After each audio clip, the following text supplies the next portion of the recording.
Դու քեզ համարում ես հասուն մարդ, հասուն ոչ թե տարիքով, այլ գիտակցությամբ և հուզականությամբ։ Տարիքը դեռ հասունություն չէ, փորձը դեռ հասունություն չէ,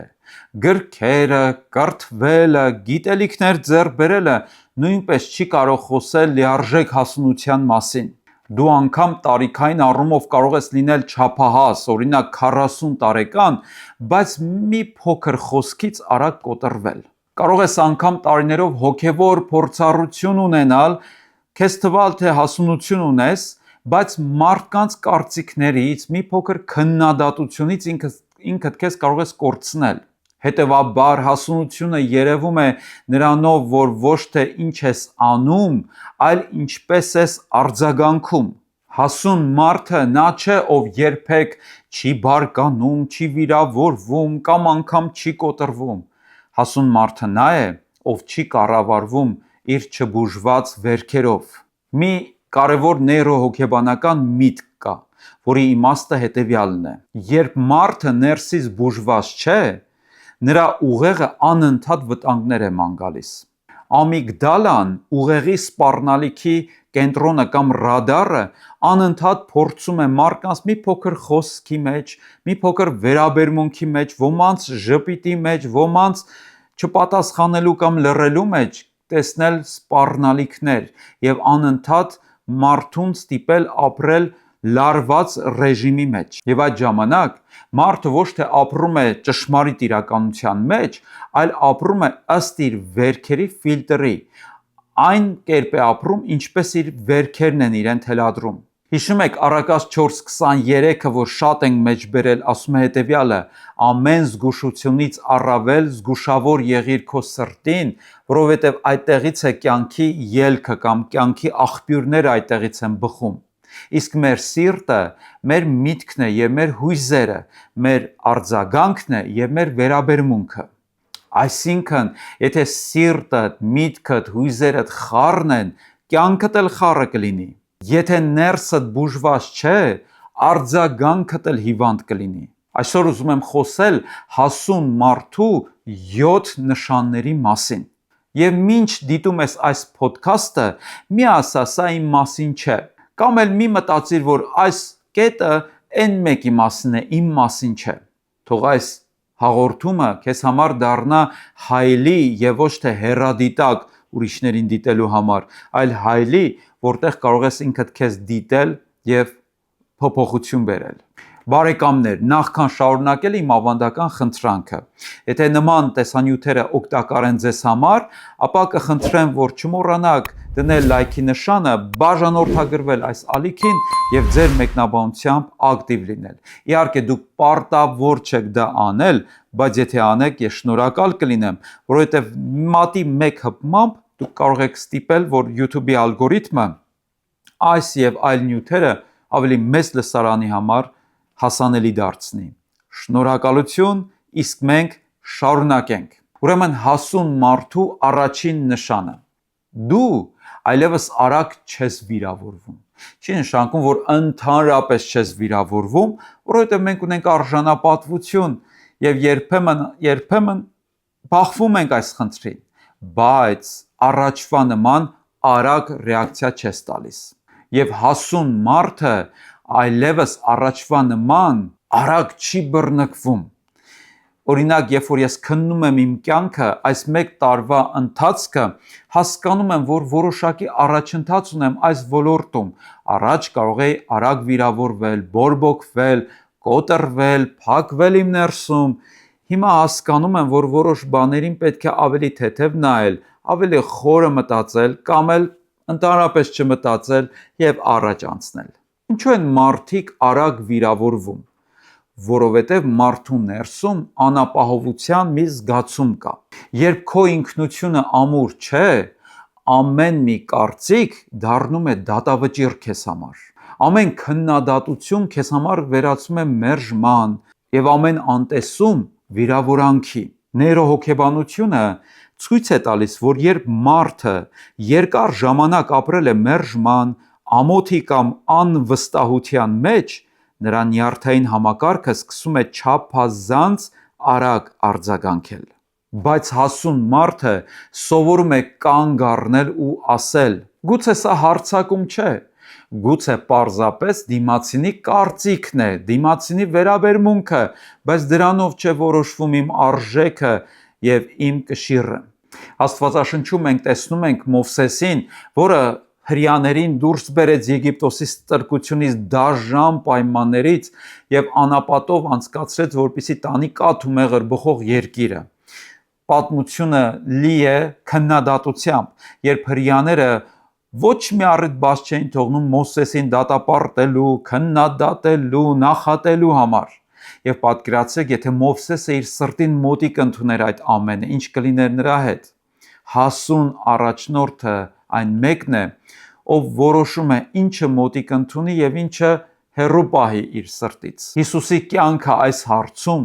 անգերազանցելի օրինակ է։ Նրան մեղադրում էին, ծաղրում էին, մերժում էին, բայց նրա արձագանքը պայմանավորված չէր ուրիշների վերաբերմունքով, որովհետև նա, ով գիտի, թե ով է ինքը Աստծո մեջ, նա, ով բացահայտել է իր ճշմարիտ ինքնությունը, մարդկանցից հաստատում չի մուրում։ Հիշում եք անգամ Սատանան եւ նաեւ մարդիկ քանի անգամ նրան մոտեցան եւ ասացին. եթե Աստծո որդի ես, եթե Աստծո որդի ես, այս բանն արա, այն բանն արա, որ փաստես քո ինքնությունը։ Բայց Հիսուսը չշարժվեց ըստ նրանց կարգադրությունների, որովհետև նա կարիք չուներ մարդկանց վրա տպավորություն թողնելու եւ ապացուցելու, թե ով է ինքը։ Նա գիտեր ով է ինքը, եւ այն անձը, որ իսկապես գիտի ով է ինքը, ինչ կոչում ունի ինքը, նա կախված չէ մարդկային քննադատություններից, ծաղրից, մերժումներից։ Իրական կյանքից հիշենք մի պատկեր։ Նելսոն Մանդելա, մարդ, ով տարիներ շարունակ իր համոզումների համար նստեց բանտում, իր կյանքի կարևոր մի շրջափուլը անցկացրեց մենախուցում, եւ երբ ինքը դուրս էր գալիս բանտից, մի կարևոր ճշմարտություն հասկացավ, որ եթե այնտեղից իր հետ դուրս հանի նաեւ իր վիրավորանքները, մերժումները, ատելությունը,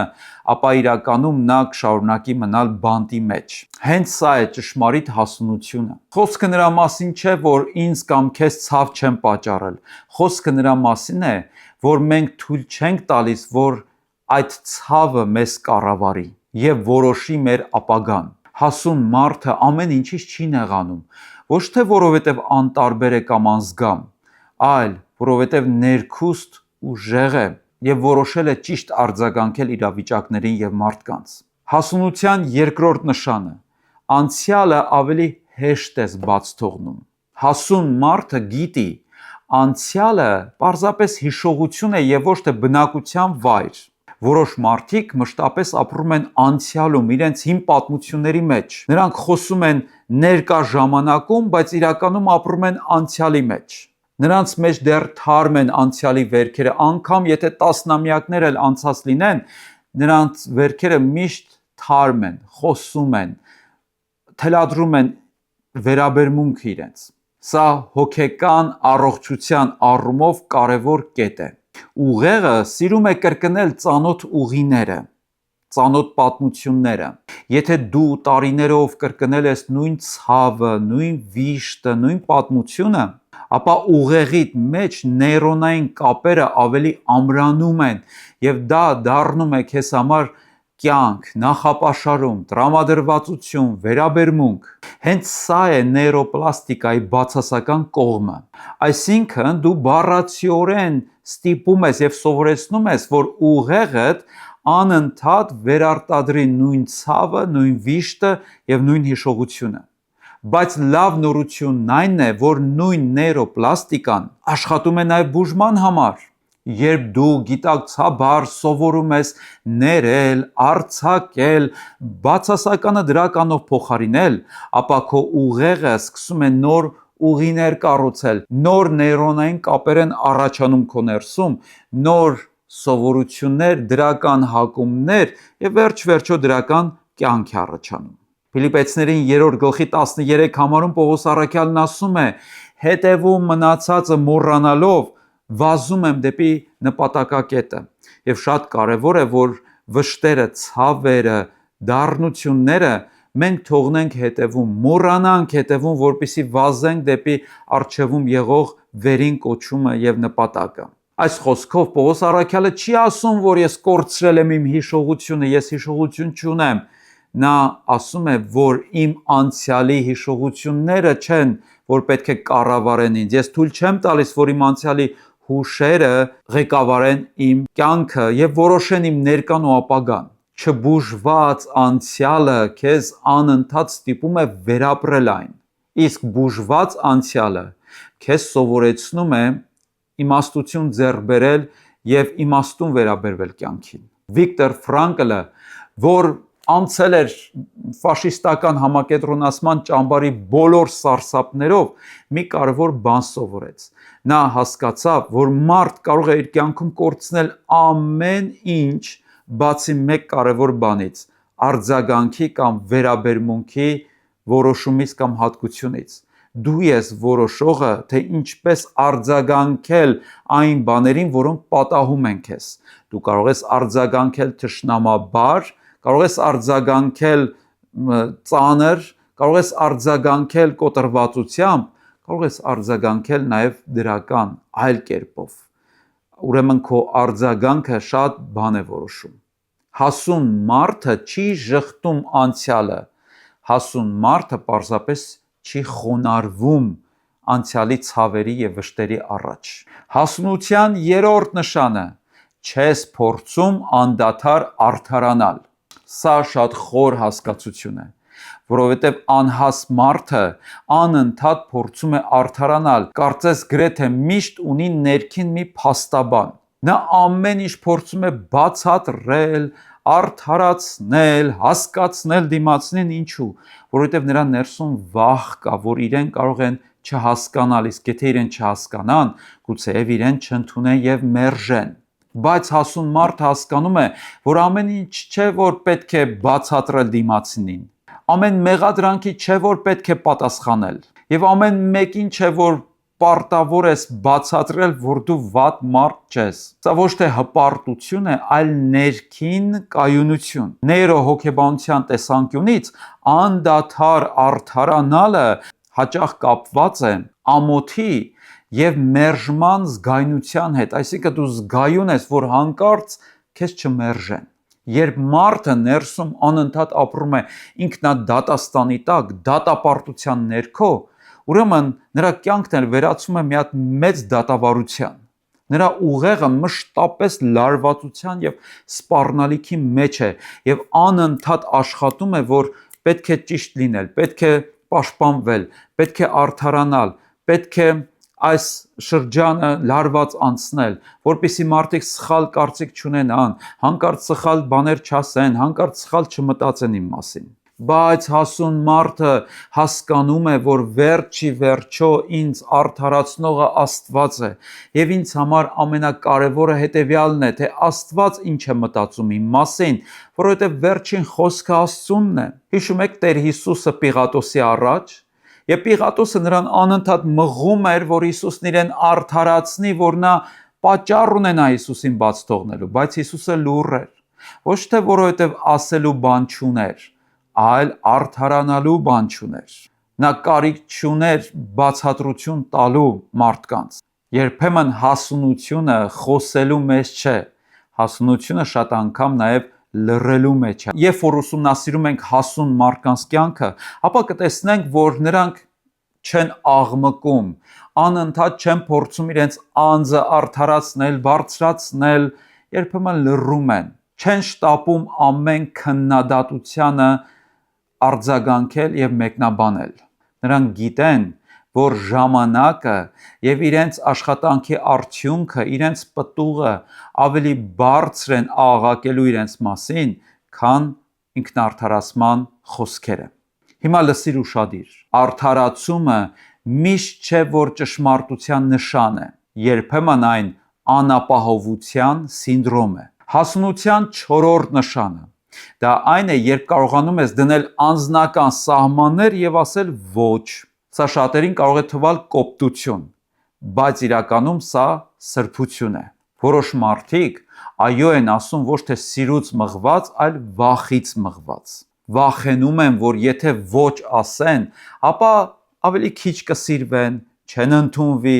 կմերժվեն շրջապատի կողմից։ Բայց ամեն այո, որ դու ասում ես մարդկանց,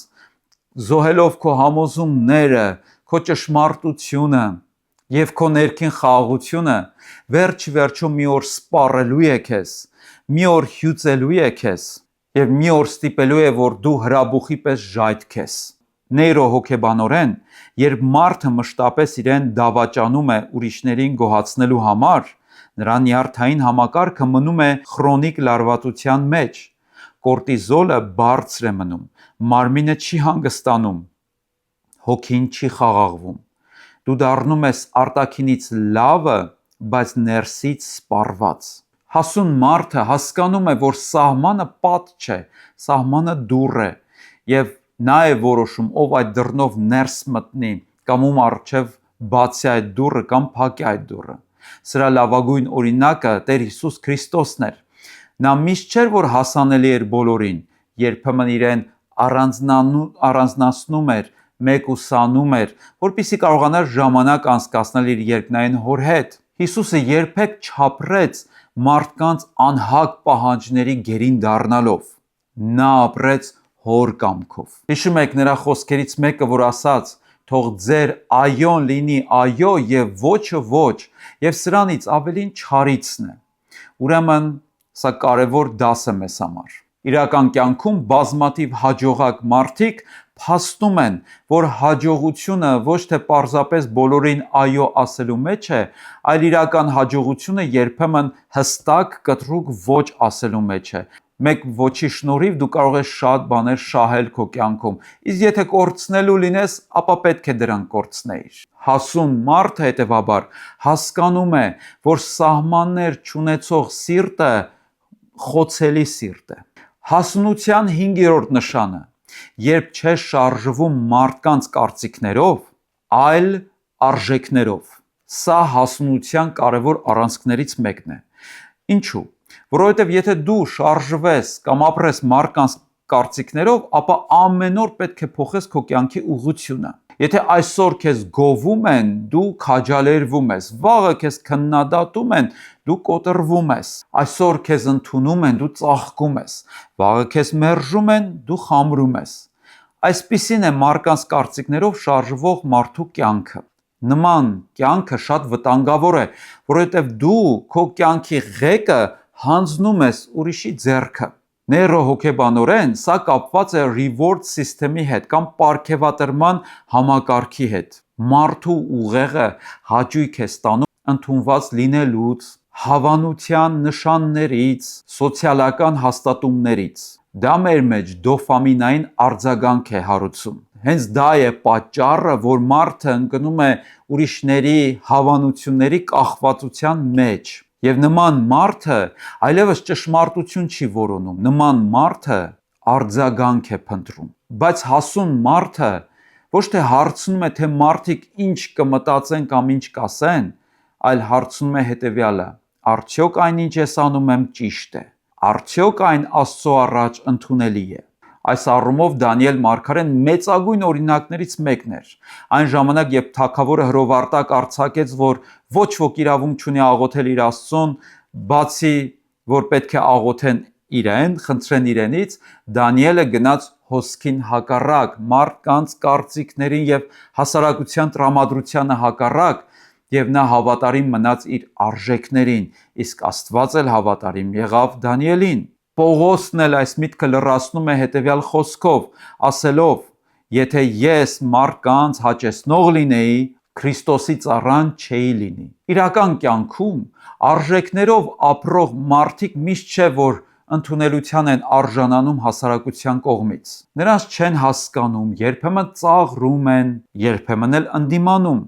բայց տարիներ անց հենց նրանց են սկսում հարգել։ Որովհետև վերջ-վերջո աշխարհը հոգնում է կարծիքներից, տատանումներից եւ սկսում է փնտրել այնպիսի մարդկանց, որոնք ոչ թե անողնաշար են, այլ ունեն սկզբունքներ եւ արժեքներ։ Նման մարդիկ դառնում են արժեքավոր եւ հուսալի։ Հիմա լսիր սա ուշադիր։ կարծիքներով ապրող մարդը ամբողի մթնոլորտով եւ տրամադրությամբ է շարժվում, իսկ արժեքներով ապրող մարդը եղանակ է ստեղծում։ Հասունության 6-րդ նշանը. ավելի հեշտ ես կարողանում տիրապետել եւ կառավարել հույզերդ։ Գիտնականները սկսել են խոսել այն մասին, որ հուզական ինտելեկտը երբեմն շատ ավելի կարևոր է, քան մեր մտավոր կարողությունը։ Սա չի նշանակում, որ հասուն մարդը հույզեր չունի։ Սա նշանակում է, որ հասուն մարդը կառավարում է իր հույզերը եւ չի կառավարվում իր հույզերի կողմից։ Որքան է եղել, որ մենք կառավարվել ենք մեր հույզերի կողմից եւ հետո զղջացել ենք, որքան սխալներ ենք արել մեր հույզերի թելադրանքների ներքո։ Ուրեմն չպետք է թույլ տաս, որ ղեկը անցնի քո հույզերի ձեռքը։ Այս առումով երկու կարևոր հասկացություն կա՝ ռեակտիվ եւ պրոակտիվ։ Ռեակտիվ այն մարդն է, որ շարժվում է շրջապատի արձագանքներով եւ կարծիքներով, հույզերով, իսկ պրոակտիվ այն անձնավորությունն է, որ նախաձեռնությունը իր ձեռքն է վերցնում, սթափ մտածում է, լայնախոհ է եւ շրջահայաց։ Նեյրոհոգեբանության մեջ շատ կարևոր է սա հասկանալ։ Երբ հույզը բարձրանում է, հատկապես վախը, զայրույթը, ամոթը, ամիգդալան արագ ակտիվանում է։ Եթե մարդը սովորություն չունի կանգ առնելու, շնչելու, վերլուծելու, նա անմիջապես արձագանքում է եւ հետո ասում է. չհասկացա, թե ինձ հետ ինչ կատարվեց, չգիտակցեցի, թե ինչ արեցի, այո, չգիտակցեցի, որովհետեւ հույզն է ղեկը վերցնում իր ձեռքը եւ ոչ թե գիտակցությունը։ Բայց հասուն մարդը սովորում է մի կարևոր դաս։ Նա սովորում է զգալ հույզը, անվանել այդ հույզը եւ նոր միայն արձագանքել։ Օրինակ, երբ որ բարկացած ես, մի ասա ես բարկացած չեմ։ Անվանիր, զգա, ֆիքսիր այդ հույզը, ասա ես հիմա բարկացած եմ եւ չարժի, որ հիմա որոշումներ կայացնեմ, չարժի, որ այսպես գնամ նրա հետ հանդիպման։ Ֆիքսիր քո վիճակը, անվանիր քո վիճակը եւ դա կառավարելի կդարձնի քո դրությունը եւ քո հույզը։ Օրինակ, կարող ես ասել ես հիմա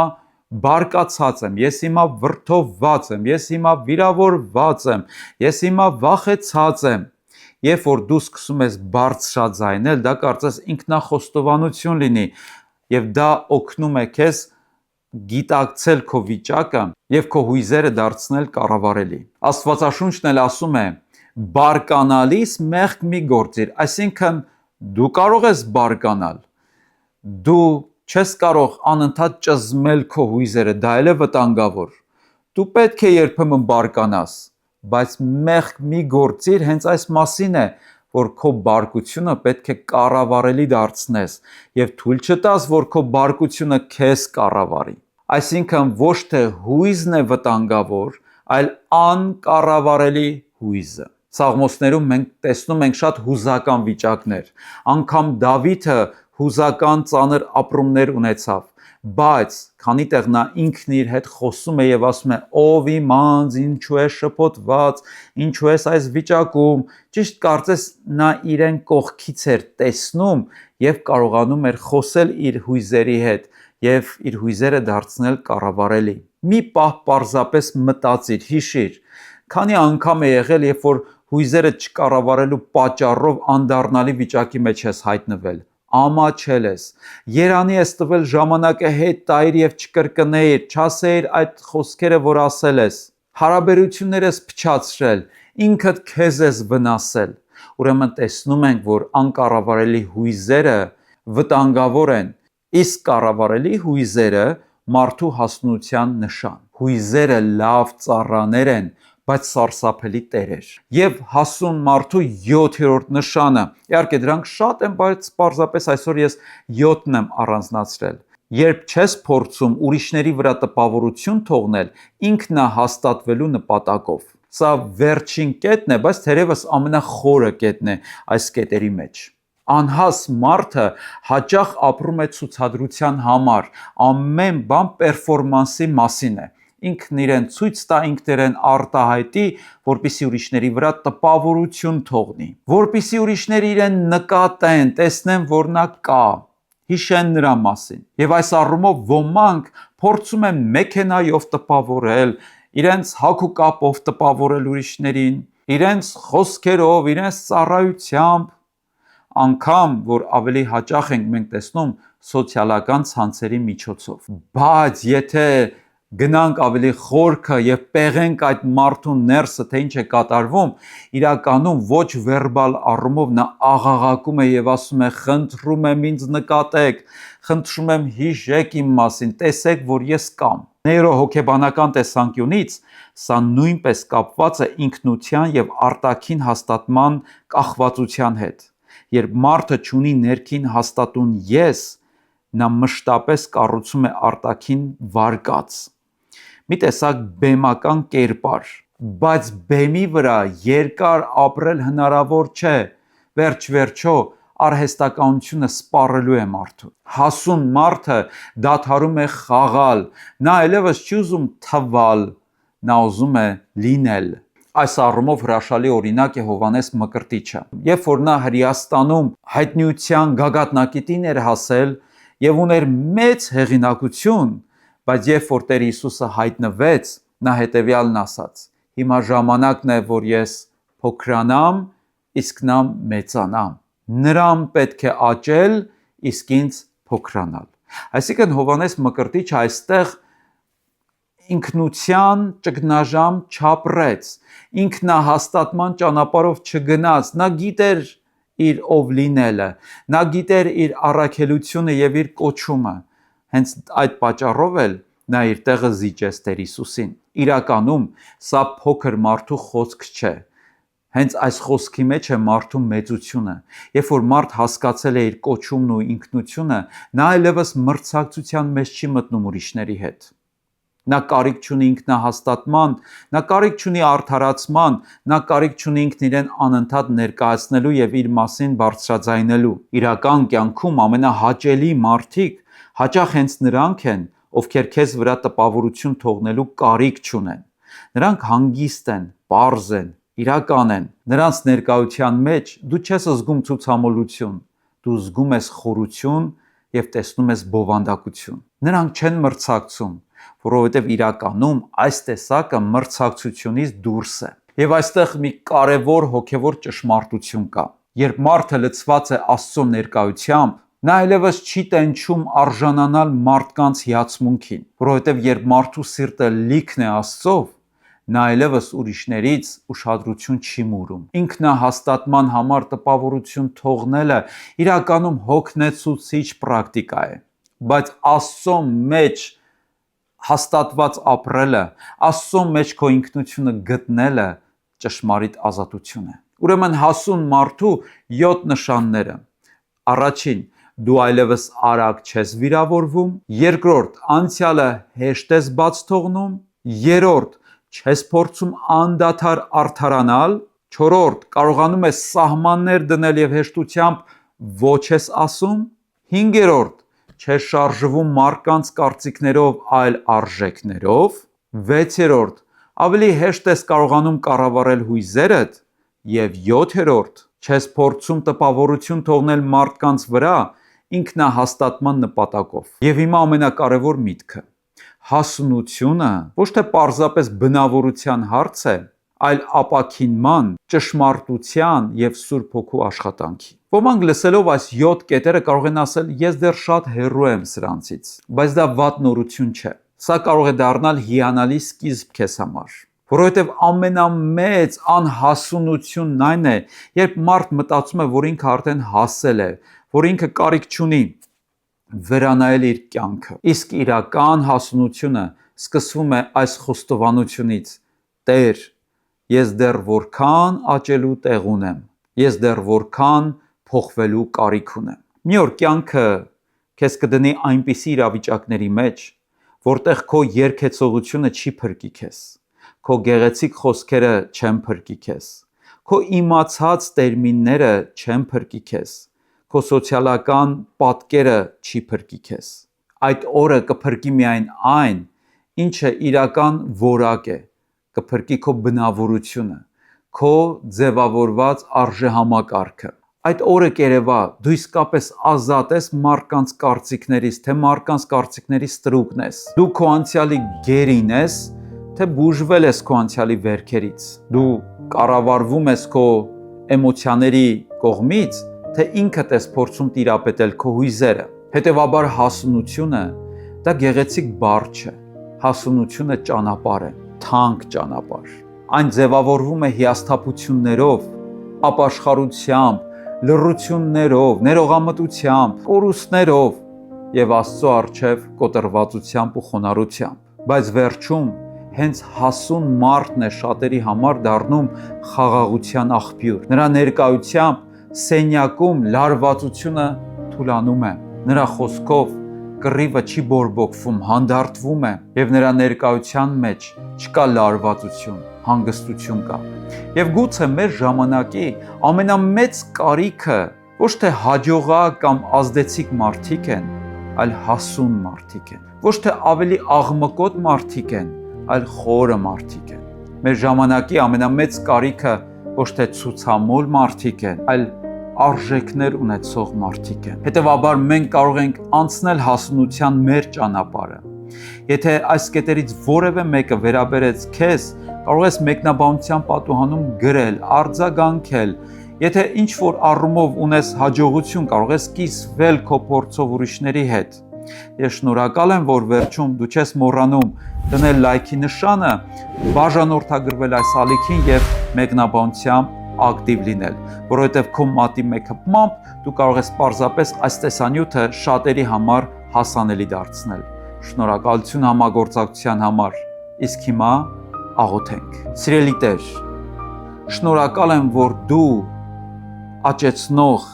հասունացնող Աստված ես։ Դու չես ուզում, որ մենք տհաս լինենք։ Դու չես ուզում, որ մենք հետ մնանք քո շնորհքից։ Դու չես ուզում, որ մենք մանուկ մնանք։ Դու ուզում ես, որ մենք աճենք եւ հասունանանք։ Բայց այսօր մեր կյանքի մեջ կան ոլորտներ, որոնք չեն աճել բավական չափով։ Մենք հասկանում ենք, որ մեր ներսում կան վերքեր, ցավեր եւ վշտեր, որոնք անցյալից ենք ժառանգել, բայց մեր ներկայի մեջ որոշում են մեր ապագան։ Ուրեմն աղոթում եմ, որ քո Սուրբ Հոգու միջոցով ապաքինես մեր ներսը, բժշկես մեր վերքերը եւ աճեցնես մեզ։ Շնորհակալ եմ, որ քո Սուրբ Հոգով